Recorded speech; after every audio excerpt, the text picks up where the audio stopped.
नमस्कार। कॉलेज शिक्षा कॉलेज शिक्षा विभाग राजस्थान द्वारा आयोजित ज्ञानदूत 2.0 में मैं कल्पना गुप्ता आपका स्वागत करती हूँ। आज के इस वीडियो लेक्चर में हम कार्बनिक रसायन का एक बहुत ही महत्वपूर्ण टॉपिक एल्डिहाइड और कीटोन्स पढ़ेंगे। आपकी यूनिवर्सिटीज में ये किस क्लास में आता है, ये आप लोग अपने सिलेबस के अकॉर्डिंगली देख सकते हैं। आमतौर पर एल्डिहाइड और ketone BSc part second year में पढ़ाया जाता है। एल्डिहाइड और कीटोन्स को हम 5 to 6 वीडियो सीरीज में कवर करेंगे और इसमें हम एल्डिहाइड और कीटोन्स का नॉमेनक्लेचर, उसका सिंथेसिस, प्रॉपर्टीज आदि सभी कवर करेंगे। इन वीडियो लेक्चर्स को पढ़ने के बाद आप लोग जान पाएंगे कि कार्बोनिल कंपाउंड्स क्या होते हैं, इनकी डेली लाइफ में क्या इंपॉर्टेंस है। आप समझ पाएंगे कि कैसे हम इनको अलग अलग रिएजेंट और अभिकारकों के द्वारा इजीली बना सकते हैं। इनकी क्रियाशीलता को आप समझ पाएंगे, एनालाइज कर पाएंगे। जो कार्बोनिल यौगिकों की मुख्य अभिक्रिया होती है, न्यूक्लियोफिलिक अभिक्रिया, उसे आप समझ पाएंगे। विभिन्न प्रकार की नेम रिएक्शंस, उनको आप डिजाइन करेंगे, उनको समझ पाएंगे और इजीली याद भी कर सकेंगे। ऑक्सीडेशन रिडक्शन भी आप समझेंगे और साथ साथ हम कुछ प्रॉब्लम्स भी मॉड्यूल्स के द्वारा करेंगे और इनोलेट्स क्या होते हैं, इनको भी हम समझने का प्रयास करेंगे। आज के इस फर्स्ट वीडियो लेक्चर में हम कार्बोनिल कंपाउंड्स का इंट्रोडक्शन कवर करेंगे, उनका नॉमेनक्लेचर, उनकी इंपॉर्टेंस इन डेली लाइफ और उनकी कुछ जनरल प्रॉपर्टीज के बारे में डिस्कस करेंगे। सामान्यतः आप लोग टेक्स्ट बुक्स पढ़ते हैं, पर जो बच्चे ऑनर्स में हैं और किसी कॉम्पिटिशन की तैयारी जो बच्चे करना चाहते हैं, जैम की तैयारी करना चाहते हैं, तो उनके लिए यहाँ स्क्रीन पर कुछ रेफरेंस बुक शो की हुई हैं। Vollhardt organic chemistry, Clayden and Warren, Peter Sykes and Warren chemistry of carbonyl group and Morrison Boyd, इनकी हेल्प आप ले सकते हैं। इससे पहले हम एल्डिहाइड कीटोन को शुरू करें, मैं आपको ये बताना चाहूंगी कि ज्यादातर बच्चे, क्योंकि इस टाइप का नोटेशन जो है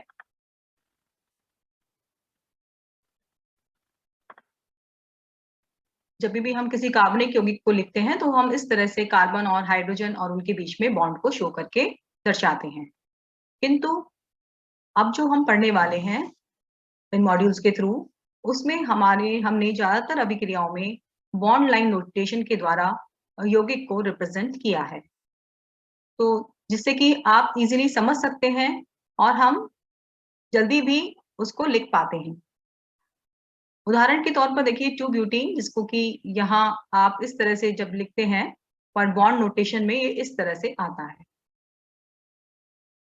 तो इस तरह से आप, ये प्रोपीन है तो देखिए CH3 CH2 double bond CH2। तो इस तरह से हम बजाय कार्बन हाइड्रोजन को बार बार लिखने के, हम उनको बॉन्ड लाइन से शो कर देते हैं। जो बची हुई वैलेंसी होती है वो हाइड्रोजन के द्वारा फुलफिल होती है। तो आइए सबसे पहले हम समझते हैं कार्बोनिल क्रियात्मक समूह। आप 12वीं में पढ़ के आए हैं, दिस इज योर कार्बोनिल क्रियात्मक। अगर कार्बन से जो दो वैलेंसी बची हुई हैं, अगर एक पर H और एक पर एल्किल समूह है तो वो कहलाते हैं एल्डिहाइड, और अगर दोनों साइड एल्किल समूह लगा हो तो वो कहलाता है कीटोन। नॉमेनक्लेचर पर जब हम चलते हैं तो एल्डिहाइड में हम सफिक्स एल लगाते हैं, जबकि कीटोन में हम ओन लगाते हैं। और अगर एल्डिहाइडिक ग्रुप यौगिक में प्रतिस्थापित समूह के रूप में उपस्थित होता है तो उसका नामकरण हम फॉर्मल के रूप में करते हैं और कीटोन का हम ऑक्सो के रूप में करते हैं। CO बॉन्ड चूंकि ध्रुवीय होता है, इसलिए एल्डिहाइड कीटोन का जो बॉइलिंग पॉइंट होता है वो उनके संगत एल्कीन से अधिक होता है, किंतु उनका बॉइलिंग पॉइंट अल्कोहल से कम होता है क्योंकि दोनों ही हाइड्रोजन बॉन्ड डोनर नहीं है। एल्डिहाइड कीटोन चूंकि हाइड्रोजन बॉन्ड एक्सेप्टर है तो ये पानी में घुल जाते हैं। और अगर हम इनकी रिएक्शन साइट की बात करें कि किस टाइप की रिएक्शंस इनमें मुख्यतः पाई जाती हैं, तो एक तो ये होता है इलेक्ट्रोफिलिक कार्बन, एक होता है न्यूक्लियोफिलिक इनके पास ऑक्सीजन, और एक ये एसिडिक प्रोटॉन। तो इन 3 सेंटर्स यहाँ पर रिएक्शन के लिए उपलब्ध होते हैं। दोनों में विभेद करने के लिए हम टेस्ट करते हैं, फैलिंग और Tollens reagent. Aldehyde positive test देता है और कीटोन इस टेस्ट को नहीं देता है, तो ये टेस्ट इन दोनों में डिफरेंशिएट करने के काम में आता है। क्रियाशीलता की बात करें तो एल्डिहाइड ज्यादा क्रियाशील होते हैं और अल्कोहल में रिड्यूस हो जाते हैं, और कीटोन्स कम क्रियाशील होते हैं। एल्डिहाइड्स इजीली ऑक्सीडाइज हो जाते हैं एसिड्स के अंदर, और कीटोन्स के लिए हमें प्रबल ऑक्सीडाइजिंग एजेंट काम में लेना होता है। अब हम इनके नॉमेनक्लेचर को समझने का प्रयास करेंगे।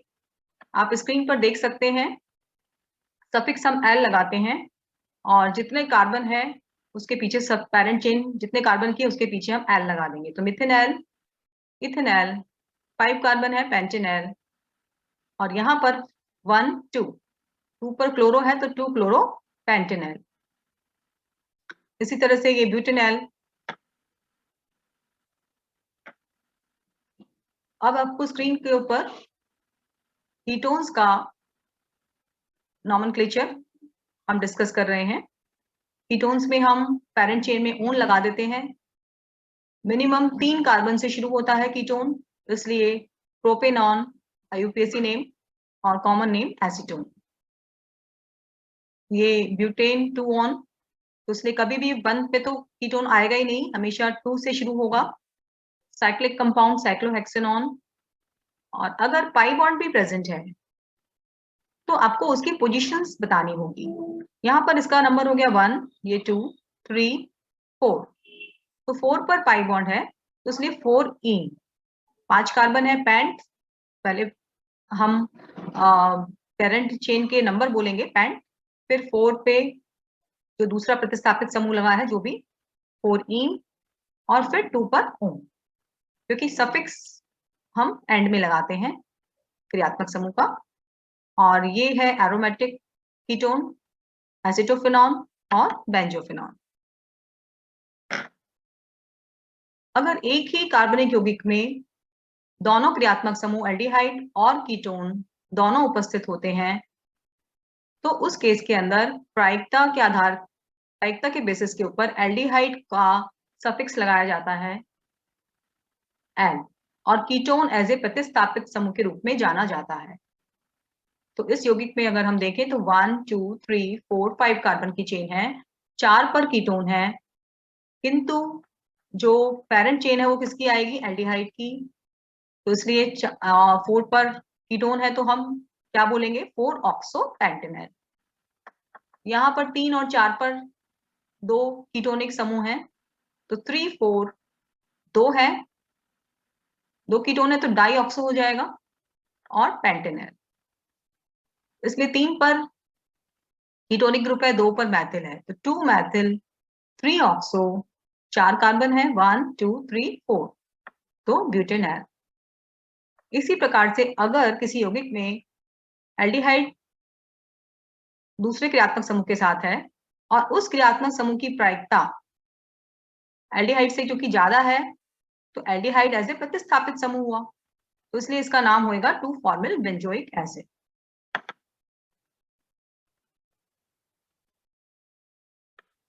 अगर किसी यौगिक में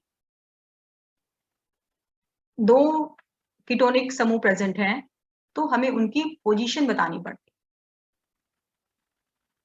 है। ये 2 पर है और ये 4 पर है, तो 2,4 पेंटेन डायोन। इसी तरह से यहाँ 1 2 3 4 5 6, तो 2 पर है और 3 पर है, तो 2,3 हेक्सेन डायोन। डायोन तो हम लगाएंगे ही, क्यों है, 2 है, लेकिन यहाँ इंपॉर्टेंट हो जाता है कि उसकी पोजीशन क्या है। इसी तरह से अगर किसी यौगिक में 2 एल्डिहाइडिक समूह उपस्थित हैं तो वहां पर हम क्या लगाएंगे, डाई एल, 2 और एल सफिक्स। किंतु यहाँ हमें पोजीशन बताने की आवश्यकता नहीं है, क्योंकि एल्डिहाइडिक समूह एंड पर ही होगा, क्योंकि उसमें एच लगा है, तो इसलिए यहाँ पोजीशन बताने की आपको आवश्यकता नहीं है। ये कुछ साइक्लिक कंपाउंड्स हैं। जब साइक्लिक हम यौगिक की नॉमेनक्लेचर करते हैं तो यहाँ पर हम जो भी बेस में कितनी साइक्लिक की चेन है, 4 की, 5 की, तो जैसे ये 5 है तो पेंटेनॉन 1 2 पर ब्रोमो लगा है, 2 ब्रोमो साइक्लोपेंटेनॉन। इस यौगिक को हम देखते हैं, कुछ 4th पोजीशन पर हाइड्रोक्सी समूह लगा है, तो 4 हाइड्रोक्सी साइक्लोहेक्सेनॉन। यहाँ पर हम देखें तो 2 पर ब्रोमीन लगा है और 5 पर मैथिल, इस यौगिक का नाम होगा 2 ब्रोमो 5 मैथिल साइक्लोहेक्सेनॉन। 1 2 1 पर और 2 पर तो डायोन हो जाएगा, और साइक्लिक रिंग है साइक्लो, और 5 मेंबर है तो पेंटेन, और 2 कीटो ग्रुप होने की वजह से डायोन। इसके अलावा कार्बोनिल यौगिकों में हम अल्फा बीटा नॉमेनक्लेचर भी हम लोग पढ़ते हैं। कार्बोनिल समूह के नेक्स्ट वाला कार्बन होता है अल्फा, और उससे नेक्स्ट वाला होता है बीटा, और फिर फर्दर गामा। अगर कार्बन के अल्फा पोजीशन पर कोई समूह लगा है तो हम उसे बोलेंगे, उदाहरण के तौर पर यहाँ पर X लगा हो तो हम बोलेंगे अल्फा हैलो कीटोन, और अगर जैसे बीटा पर हाइड्रोक्सी समूह लगा हो तो हम उसे बोलेंगे बीटा हाइड्रोक्सी कीटोन। और अगर अल्फा बीटा के बीच में डबल बॉन्ड प्रेजेंट है तो उन यौगिकों को हम बोलते हैं अल्फा बीटा अनसैचुरेटेड कंपाउंड्स। यहाँ हम स्क्रीन पर देख लेते हैं कि किस तरह से अल्फा बीटा अरेंज है यौगिक के अंदर।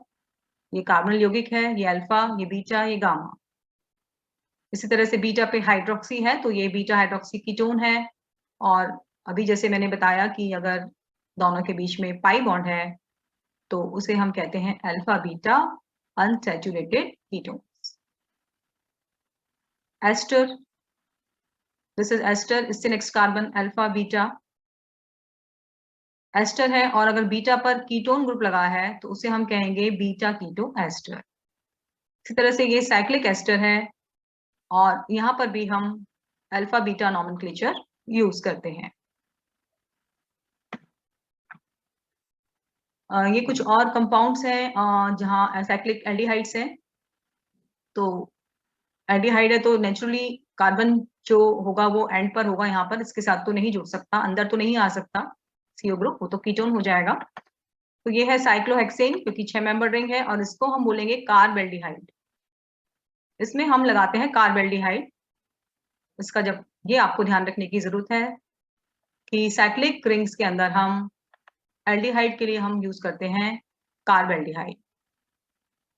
इसी तरह से ये 1 2 3 पर मैथिल साइक्लोहेक्सेन कार्बेल्डिहाइड, और ये है 1 नॉमेनक्लेचर हम करेंगे, इसका नामकरण करेंगे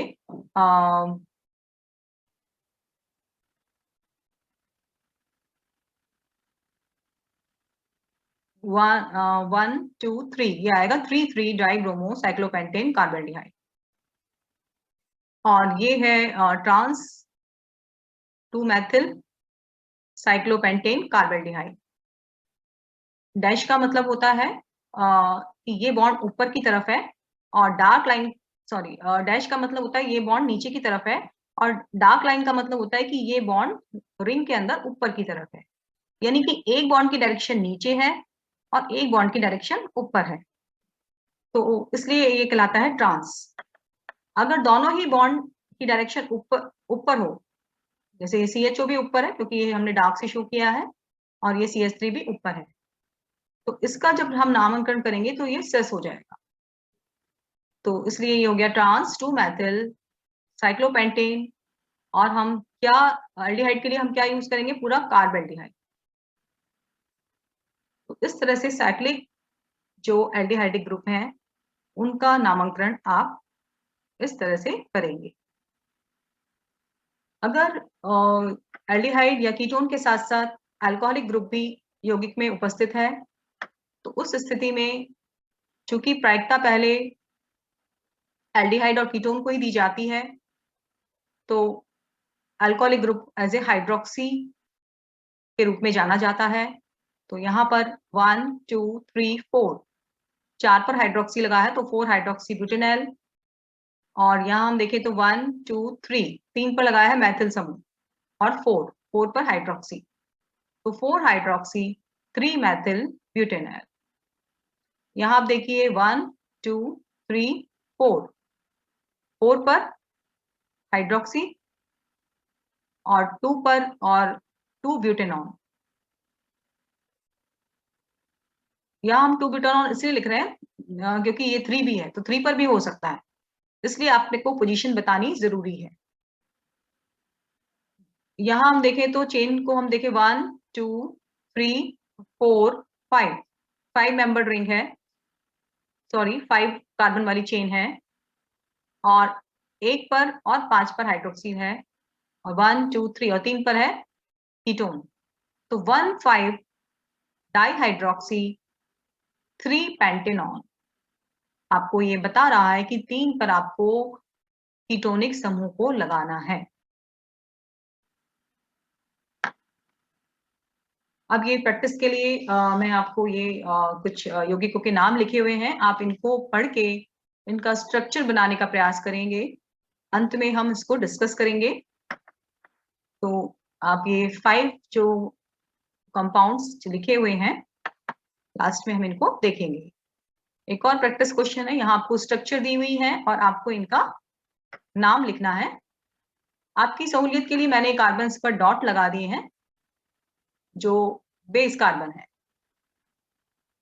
तो इसको भी आप करें। अब हम पढ़ेंगे daily life chemistry of carbonyl compounds. ये कार्बोनिल कंपाउंड्स हमारी लाइफ में बहुत इंपॉर्टेंट हैं। ये एक सबसे पहले हम डिस्कस कर रहे हैं मीथाडोन, जो कि एक ड्रग है, ड्रग में पाए जाने वाला मुख्य घटक है। इसका फॉर्मूला है C21H27NO। ये यूज होता है जो लोग मादक पदार्थों का सेवन करते हैं, स्पेशली हीरोइन, ओपियम और मॉर्फिन। इस टाइप के जो नशीली जो दवाइयां हैं, इनको हम कहते हैं ओपिएट्स। तो जो लोग इन मादक पदार्थों के आदी होते हैं, उनका क्योर करने के लिए इस ड्रग का यूज किया जाता है। एक्चुअली जब कोई व्यक्ति इन मादक पदार्थों का सेवन करता है, तो उनकी बॉडी में डोपामिन हार्मोन रिलीज होता है और उससे उन्हें खुशी मिलती है, इसलिए वो व्यक्ति इन मादक पदार्थों का आदी हो जाता है। तो डोलोफाइन और मीथाडोज इस ब्रांड नेम से मार्केट में ड्रग अवेलेबल होती है, जिसका मुख्य कंपोनेंट होता है मीथाडोन, और वो इस जो लोग मादक पदार्थों का सेवन करते हैं, इसके आदी हो चुके होते हैं, उनके उपचार के लिए काम में ली जाती है। ये अफीम है, जिससे ये जो पॉपी है जिससे कि अफीम मिलता है, तो इसका लोग सेवन करते हैं और नशे के आदी हो जाते हैं। अब हम और इसकी एप्लीकेशन देखते हैं। एसीटोन के पास क्योंकि लोन पेयर है ऑक्सीजन के पास, जिसके कारण ये पोलर होता है, और ये एक बहुत ही लैब के अंदर एज ए सॉल्वेंट यूज किया जाता है। लैब के जो भी हम बीकर, ग्लासवेयर यूज करते हैं, उनको वॉशिंग के लिए भी हम एज ए सॉल्वेंट एसीटोन ही यूज करते हैं। एक तो ये इजीली इवॉपरेट हो जाता है, और क्योंकि ये पोलर है और पोलर एप्रोटिक सॉल्वेंट के रूप में भी ये बहुत ज्यादा यूज किया जाता है। फॉरेस्ट में जब कभी आग लग जाती है या वॉल्केनो इरप्शन होता है, ज्वालामुखी फटता है, तो भी एयर के अंदर एसीटोन रिलीज होता है। मिथाइल इथाइल कीटोन ये नेल पॉलिश रिमूवर में मुख्यतः पाया जाता है। पेंट वार्निश में भी मिथाइल इथाइल कीटोन का यूज होता है और बहुत सारी इंडस्ट्रियल एक्टिविटीज में मिथाइल इथाइल कीटोन यूज होता है। इसके अलावा स्टेरॉइड्स हार्मोन में भी कीटोनिक समूह पाया जाता है। मस्कॉन, ये आप यहाँ देख सकते हैं, ये मस्क डियर में पाए जाने वाला यौगिक है और ये इसकी काफी मेडिसिनल वैल्यू है, तो ये बहुत इंपॉर्टेंट यौगिक भी है। मस्क जो डियर है उसमें एक जो विशिष्ट स्मेल आती है वो इसी मस्कॉन की वजह से आती है। एक और यौगिक है 2-हेप्टेनॉन, जो कि ब्लू चीज को एक विशिष्ट एरोमा प्रदान करता है। हम कॉमनली जो चीज यहाँ पर इंडिया में यूज करते हैं वो व्हाइट यूज करते हैं, पर एक ब्लू चीज भी आती है और इसमें एक अलग फ्लेवर और खुशबू होती है, वो 2-हेप्टेनॉन के कारण होती है। कुछ चींटियां भी जो है 2-हेप्टेनॉन रिलीज करती हैं, जिससे कि वो डेंजर का साइन अपने साथियों को देती हैं। अब हम नेक्स्ट इसकी एक और बहुत इंपॉर्टेंट जो हमारा मेटाबॉलिज्म में इसका रोल है, एक ये है डायबिटीज कीटो एसिडोसिस। इसको हम शॉर्ट में DKA भी कहते हैं। ये क्या करता है, ये ब्लड में एसिड बढ़ाता है। तो क्या होता है DKA, आइए हम इसको इस चित्र के माध्यम से समझने का प्रयास करते हैं। हम सभी जानते हैं कि हमें कुछ भी काम करने के लिए हमारी मसल्स को, टिश्यूज को एनर्जी की जरूरत होती है और एनर्जी का जो मुख्य सोर्स होता है वो होता है ग्लूकोज। तो ग्लूकोज के ब्रेकडाउन से हमें एनर्जी मिलती है और ग्लूकोज के लिए पैनक्रियास जो है एक इंसुलिन नामक हार्मोन बनाता है और जिससे कि ग्लूकोज का ब्रेकडाउन होकर और हमें एनर्जी मिलती है। और तो इस तरह से ब्लड स्ट्रीम में ग्लूकोज जाता है, फिर वो सेल में जाता है और सेल्स ग्लूकोज का ब्रेकडाउन करके हमें एनर्जी देती हैं। लिवर जो है वो और ज्यादा ग्लूकोज प्रोड्यूस करता है जिससे कि बॉडी को ग्लूकोज मिल सके। लेकिन अगर किसी वजह से हमारी बॉडी में इंसुलिन नहीं है या नहीं बन रहा है, तो उस स्थिति में क्या होता है, जब इंसुलिन नहीं बनेगा तो ग्लूकोज का ब्रेकडाउन नहीं होता है। इसलिए ग्लूकोज किसमें आप यहाँ देख रहे हैं, ये कलर से दिखाया हुआ है, ब्लू कलर में ग्लूकोज ब्लड स्ट्रीम में जमा होने लगता है। अब क्योंकि बॉडी को जरूरत है एनर्जी की, तो वो दूसरा अल्टरनेटिव सोर्स ढूंढती है और जब ग्लूकोज का ब्रेकडाउन नहीं होता तो फैट का ब्रेकडाउन होना शुरू हो जाता है और जब फैट का ब्रेकडाउन होता है तो उससे कीटोनिक प्रोडक्ट्स प्रोड्यूस होते हैं और वो भी जो है ब्लड स्ट्रीम में रहते हैं। तो जब फैटी एसिड्स का फैट्स का ब्रेकडाउन होता है तो एसीटोन, एसिटोएस्टिक एस्टर और बीटा हाइड्रोक्सी ब्यूटारिक एसिड, इस टाइप के जो 3 टाइप के यौगिक हैं ये बनते हैं। एसिटोएसिटिक एसिड और beta hydroxy butyric acid metabolise हो जाते हैं, किंतु एसीटोन मेटाबोलाइज नहीं होता और ये फिर ब्लड के अंदर, ब्लड स्ट्रीम के अंदर जमा होने लगता है। अब ब्लड के अंदर दोनों है, ग्लूकोज भी है और कीटोन भी है। ग्लूकोज क्यों है? क्योंकि जो बॉडी है वो इंसुलिन या तो बना नहीं रही है या फिर इतना इंसुलिन नहीं है कि वो ग्लूकोज का ब्रेकडाउन कर सके, तो इसलिए ग्लूकोज भी यहाँ जमा हो गया है। और क्योंकि अब बॉडी को फैट को ब्रेक डाउन करके एनर्जी देनी है, तो फैट का कंटिन्यूएशन जब ब्रेक डाउन होता है तो कीटोन की मात्रा बढ़ती जाती है। अब किडनी इसको दोनों को बाहर निकालती है, एक्सेस ऑफ ग्लूकोज और कीटोन। किडनी को इसे बाहर निकालने के लिए पानी की जरूरत होती है और उसको वो यूरिन के रूप में बाहर हमारी बॉडी से निकलता है, तो इसलिए हमें बहुत सारा पानी चाहिए होता है। तो अब जब यूरिन के थ्रू ग्लूकोज और कीटोन्स बाहर निकलते हैं तो लॉट ऑफ वाटर का लॉस हो जाता है और इससे उत्पन्न होती है स्थिति डिहाइड्रेशन। और जब डिहाइड्रेशन बॉडी में हो जाता है तो ब्लड में एसिड भर जाता है, इसलिए हम इसे कहते हैं कीटो एसिडोसिस। तो सामान्यतः ये प्रॉब्लम जिन लोगों में डायबिटीज 1 होती है उनमें ये इस प्रकार की कीटो एसिडोसिस होने की संभावना होती है। तो ये कुछ मेटाबॉलिज्म था कीटो एसिडोसिस का। इसके अलावा ये हम यहाँ स्क्रीन पर देख रहे हैं, ये डॉग आपको दिख रहा है। तो ये जो डॉग है ये डॉग की एक ब्रीड है जिसको हम कहते हैं ब्लड हाउंड। और ये बहुत आपने देखा होगा जब आप मूवी देखते हैं या कुछ और देखते हैं, तो ये जो ब्लड हाउंड है यानी कि जो डॉग की ब्रीड है, ये मिसिंग पर्सन को, कोई खो गया है या क्रिमिनल्स को, उनको ढूंढने में बहुत मदद करता है। जिस प्रकार से हर इंडिविजुअल का फिंगरप्रिंट होता है, डीएनए हर किसी का अलग अलग होता है, उसी प्रकार से हर इंडिविजुअल का ऑर्डर प्रिंट होता है। तो ये जो ऑर्डर होता है हर इंडिविजुअल का, वो इन कार्बोनिल कंपाउंड की वजह से ही होता है और ये उसको सूंघने की क्षमता रखता है क्योंकि इसके अंदर 300 मिलियन ऑर्डर रिसेप्टर्स होते हैं और इस वजह से ये उस स्मेल के थ्रू क्राइम तक पहुंचता है।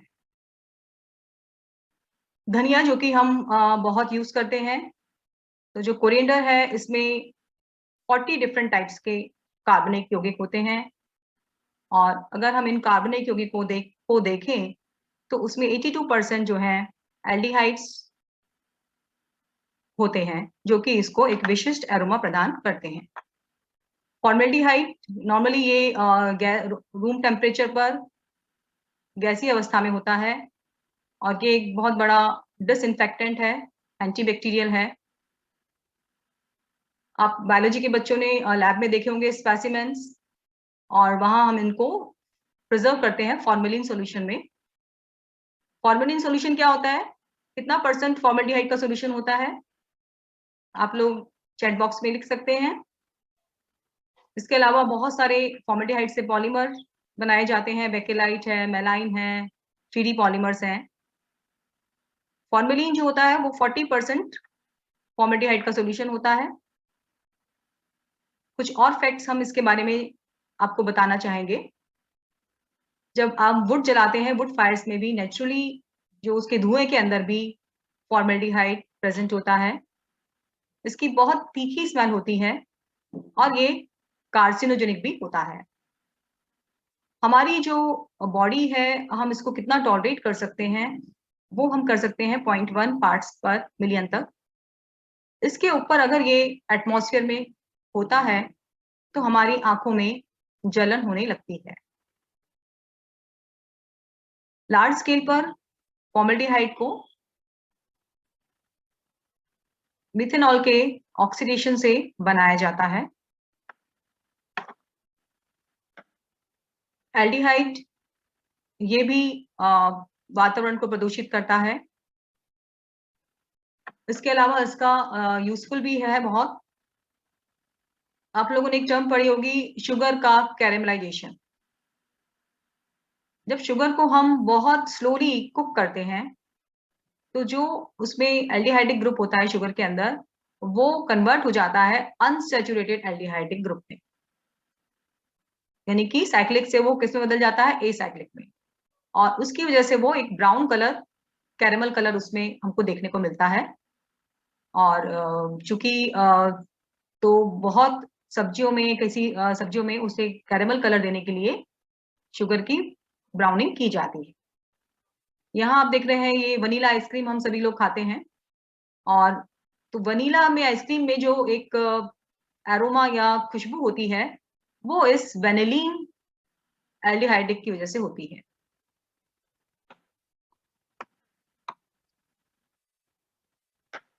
ये है सिनेमल्डिहाइड जो कि दालचीनी में एक अलग एरोमा प्रदान करता है और बादाम के अंदर पाया जाता है बेंजल्डिहाइड, इसलिए बेंजल्डिहाइड को ऑयल ऑफ ऑलमंड भी कहा जाता है।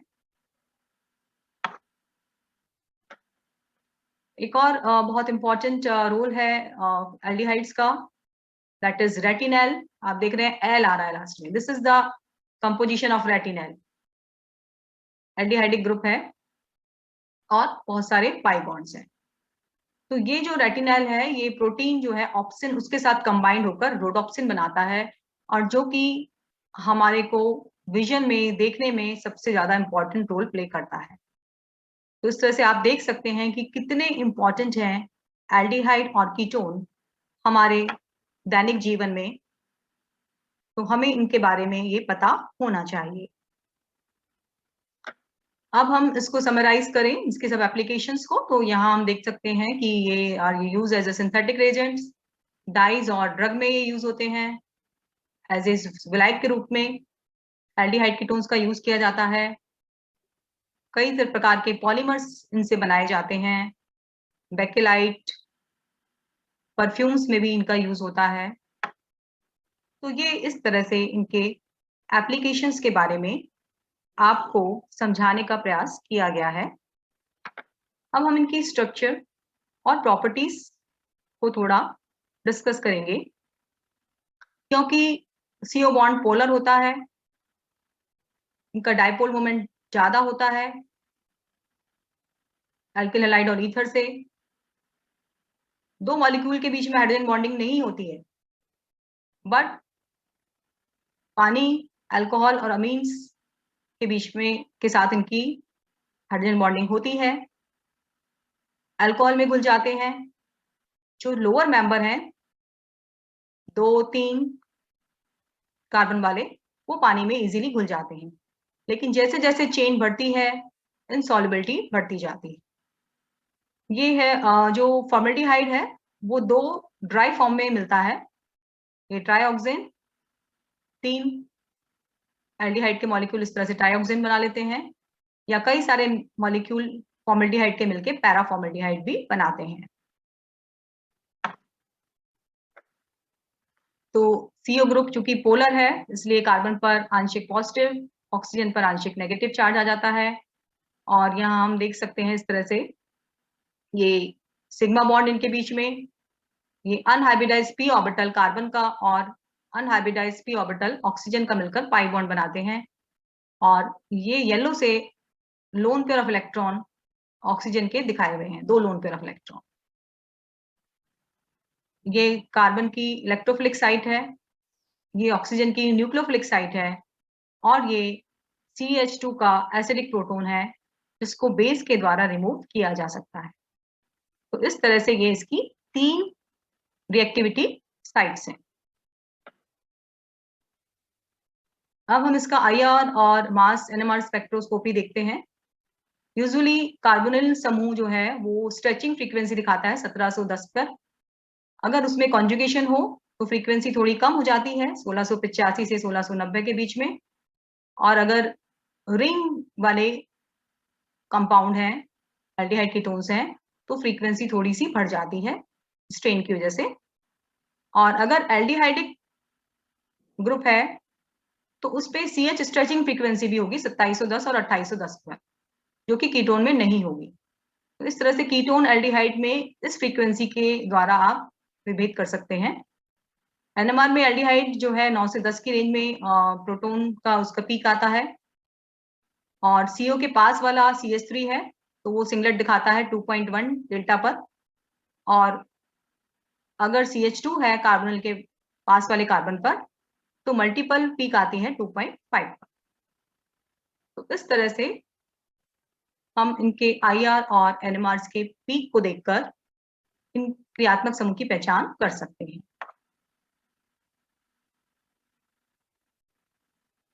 ये सॉल्यूशन हम लोग नेक्स्ट टर्न पे डिस्कस करेंगे। आज के लिए इतना ही, धन्यवाद।